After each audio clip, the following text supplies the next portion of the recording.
नहमदुहु व नुसल्ली अला रसूलिहिल करीम अम्मा बाद फ़ाऊज़ु बिल्लाहि मिनश शैतानिर रजीम बिस्मिल्लाहिर रहमानिर रहीम।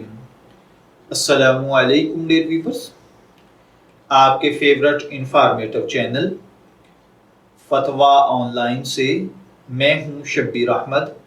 हमारा आज का टॉपिक है बैंक की आमदन से ख़रीदा हुआ मकान क्या मस्जिद के लिए वक्फ किया जा सकता है। ये एक सवाल है जो कि एक भाई ने हमसे पूछा है। वो कहते हैं कि मैं एक बैंक में जॉब करता हूँ। मैंने बैंक से मिलने वाली सैलरी से एक प्लाट ख़रीदा था। इस प्लाट की मालियत ख़रीदते वक्त बहुत कम थी, लेकिन अब इसकी वैल्यू काफ़ी बढ़ चुकी है। मैं इस प्लाट को मस्जिद के लिए वक्फ करना चाहता हूँ। क्या ऐसा करना मेरे लिए जायज़ है या नहीं।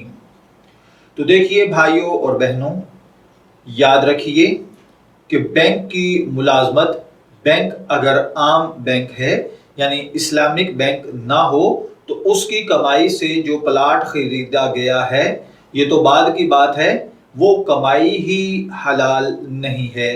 तो इससे ख़रीदा हुआ मकान, जगह या प्लाट वगैरह कैसे हलाल हो सकते हैं। इसे फ़रोख्त करने से हासिल शुदा नफ़ा भी हलाल नहीं होगा।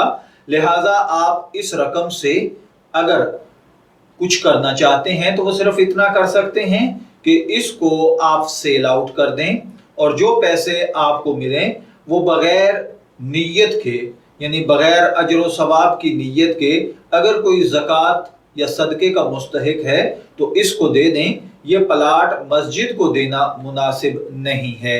मैं दुआगो हूँ कि अल्लाह ताला हमें इन बातों को समझकर इनके मुताबिक अमल करने की तौफीक अता फरमाए। शब्बीर अहमद को इजाज़त दीजिए, फिर हाजिर होंगे किसी नए टॉपिक के साथ। तब तक के लिए अल्लाह हाफिज़।